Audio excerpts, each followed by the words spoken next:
नमस्कार, स्वागत है आपका द एंगल में। मैं हूं आपके साथ रश्मि शर्मा। चलिए नजर डालते हैं इस वक्त की सुर्खियों पर। पहली बार भारत की तीनों सेनाएं रूस में अपनी ताकत का करेंगी प्रदर्शन, चीन की बढ़ सकती है चिंताएं।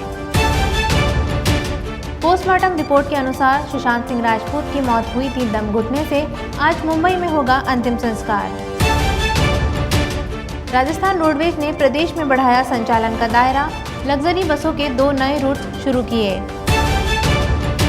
सामान्य तिथि से 5 दिन पहले राजस्थान में मानसून देगा दस्तक, 26 जून तक पूरे प्रदेश में छा जाएगा। चीन में एक बार फिर कोरोना ने दस्तक दे दी है। कोरोना महामारी को नियंत्रण करने के बाद पहली बार एक दिन में सबसे ज्यादा 66 मरीज मिलने के बाद सरकार ने इससे निपटने के लिए युद्ध स्तर पर तैयारी शुरू कर दी है। इन मामलों में से सबसे ज्यादा 36 केस राजधानी बीजिंग में मिले हैं। बीते दिनों यहां तेजी से संक्रमण बढ़ा है। स्थानीय संक्रमण के मामले सामने आने के बाद शहर के प्रमुख बाजारों को बंद कर दिया गया है। चीन के राष्ट्रीय स्वास्थ्य आयोग ने बताया कि कोरोना संक्रमण के 66 मामले सामने आए। इनमें से 57 मरीजों में बीमारी के लक्षण मिले, जबकि 9 में लक्षण नहीं मिले। स्थानीय संक्रमण के मामलों में से 36 बीजिंग और 2 लियाओनिंग प्रांत में मिले हैं।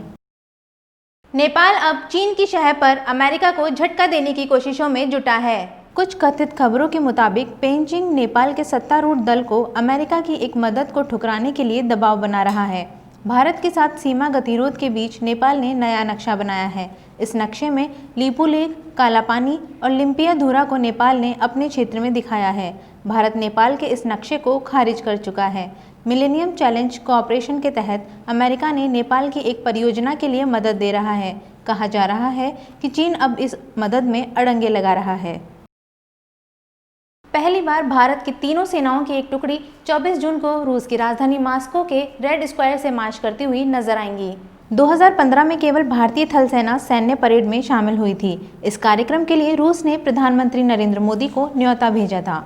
हालांकि कोरोना वायरस महामारी के कारण प्रधानमंत्री इस कार्यक्रम में शामिल नहीं हो पाएंगे, लेकिन भारत की तीनों सेनाएं अपनी ताकत का प्रदर्शन करेंगी। ऐसे में रूस के साथ गहरे सैन्य संबंध रखने वाले चीन की चिंताएं बढ़ सकती हैं। रूस हर साल 9 मई को विक्ट्री डे परेड का आयोजन करता है। इस साल कोविड-19 की वजह से यह टल गई थी। मुंबई के कूपर अस्पताल से सुशांत सिंह राजपूत के पोस्टमार्टम का एडवांस सर्टिफिकेट दे दिया गया है। इसके मुताबिक एक्टर की मौत हैंगिंग से दम घुटकर हुई है। उनके आत्महत्या की खबर से फिल्म जगत के साथ उनके फैंस सकते में है। परिजनों का रो रो कर बुरा हाल है।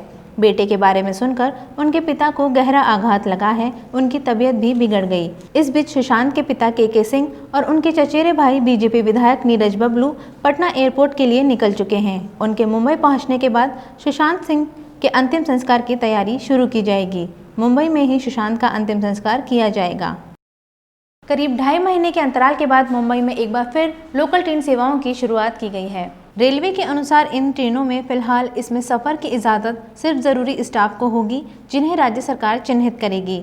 सेंट्रल रेलवे की मेन और हार्बर दोनों लाइनों की सेवाएं शुरू की गई हैं और ये माना जा रहा है कि इससे करीब 1.25 लाख ज़रूरी स्टाफ को सफ़र में सहूलियत होगी। इसके लिए राज्य सरकार को सुनिश्चित करना होगा कि जिन लोगों को सफ़र की इजाज़त हो वे बीमार ना हों और कंटेनमेंट जोन से ना आ रहे हों। इसके अलावा डिब्बों में सोशल डिस्टेंसिंग के लिए 1200 की क्षमता वाले डिब्बों में सिर्फ 700 लोगों को जाने की इजाज़त होगी। मध्य प्रदेश के मुख्यमंत्री शिवराज सिंह चौहान का सोशल मीडिया पर एक एडिट किया हुआ वीडियो पिछले कुछ दिनों से वायरल हो रहा था। इस वीडियो को पूर्व मुख्यमंत्री दिग्विजय सिंह ने भी अपने आधिकारिक ट्विटर अकाउंट से साझा किया था। इसे 11 लोगों ने रीट्वीट किया है। इसे लेकर शिवराज अब सख्त हो गए हैं। उन्होंने चेतावनी दी थी कि इसे साझा करने वालों पर सख्त कार्रवाई की जाएगी। गौरतलब है कि शिवराज ने विपक्ष में रहते हुए 12 जनवरी 2020 को तत्कालीन कमलनाथ सरकार की शराब नीति पर बोलते हुए 2 मिनट 19 सेकंड का एक वीडियो पोस्ट किया था। भारत और पूरी दुनिया में कोरोना संक्रमितों की संख्या बढ़ती जा रही है। विश्व में 79 लाख से अधिक लोग इससे संक्रमित हैं और 4 लाख से अधिक लोगों की इससे मौत हो चुकी है। भारत में भी संक्रमितों की संख्या 3.25 लाख को पार कर गई है और 9,000 से अधिक लोगों की मौत हो चुकी है। वहीं राजस्थान में 78 नए मामले सामने आए हैं।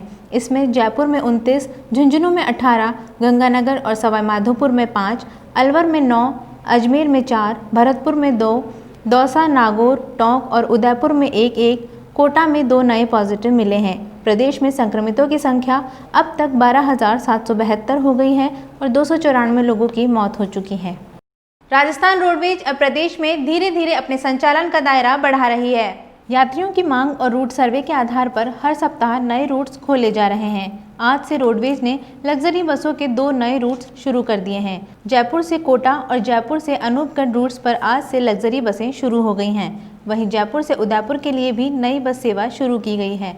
इससे यात्रियों को राहत मिलने की उम्मीद है।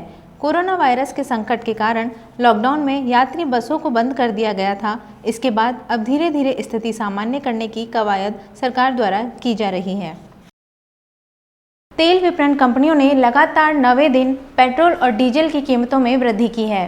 दिल्ली में 48 पैसे की बढ़ोतरी के बाद पेट्रोल अब 76 रुपये 26 पैसे प्रति लीटर हो गया है। वहीं डीजल में 59 पैसे की बढ़ोतरी के बाद कीमत बढ़कर 74 रुपये 62 पैसे प्रति लीटर हो गई है।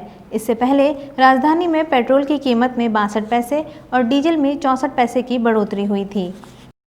दक्षिणी पश्चिमी मानसून ने गुजरात और मध्य प्रदेश में दस्तक दे दी है। अब इसके सामान्य तिथि 24 जून से 5 दिन पहले राजस्थान में दस्तक देने की संभावना है। जयपुर में भी सामान्य तिथि से 5 दिन पहले 24 जून तक एंट्री कर सकता है। बंगाल की खाड़ी में लगातार कम दबाव वाले क्षेत्र बनने से मानसून अनुकूल परिस्थितियों के साथ आगे बढ़ रहा है।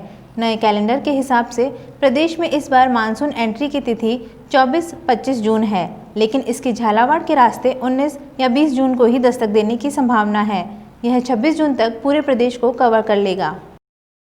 अभी के लिए इतना ही। बने रहिए द एंगल के साथ। नमस्कार।